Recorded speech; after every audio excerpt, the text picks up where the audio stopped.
దేవాలయము గ్రామం కొత్తకొండ మండల్ భీమదేవరపల్లి జిల్లా హన్మకొండ శ్రీ వీరభద్ర స్వామి దేవాలయంలో మొన్న శ్రావణ మాసంలో నెల రోజులు గవర్నర్లు పెద్దలు మాన్యులు మన ఉస్నాబాద్ నియోజకవర్గం ప్రాతినిధ్యం ఎమ్మెల్యేగా వహించుకుంటూ రాష్ట్ర ప్రభుత్వంలో క్యాబినెట్ మంత్రిగా రాష్ట్ర రవాణా ట్రాన్స్పోర్ట్ బీసీ సంక్షేమ శాఖ మంత్రి వర్యులు గౌరవులు పెద్దలు కూటం ప్రభాకర్ గౌడ్ గారు నెలరోజులు దేవాలయం దగ్గర మొన్న అన్నదాన కార్యక్రమాన్ని వారే స్వయం నిర్వహించడం జరిగినది.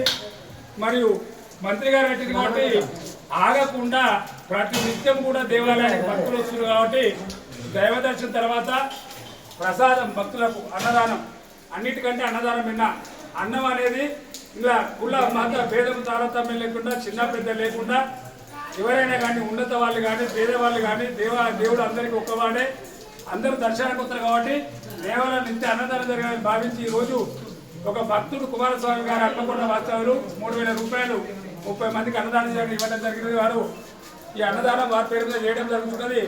ప్రతి వారు పుట్టినరోజు నాడు, పెళ్లి రోజు నాడు, షష్ఠి పూర్తి రోజు, నూతన ఇల్లు కట్టుకున్నప్పుడు ఈ దేవాలయంలో మీ గోత్రామాలతో అభిషేకం చేసి అన్నదానము చేయడం జరుగుతుంది. వితరణ ఈ మంచి కార్యక్రమానికి మన కొత్తకొండ వీరభద్ర స్వామి విలువేలుపు భక్తులు కానీ దర్శించే భక్తులు ఈ మీడియా మాధ్యమాల ద్వారా తెలుసుకొని భగవంతుని ఆలయంలో మీ పేరు మీద అన్నదానం జరిగేటట్టు తప్పకుండా సహకరించగలరు. అన్నిటికంటే గొప్పది అన్నదానం. అన్నం పరబ్రహ్మ స్వరూపం. అన్ని దానాల కంటే భిన్న. మనం రేపు రాంగా ఏమి తేలేదు, పోంగా ఏమి తీసుకపోలేము. సహాయశాఖలు అందించి మానవ జీవితం లోపల ధన్యులు కానీ సహకరించండి. సర్వే జన సుఖినో భవంతు. శుభం భూయాత్.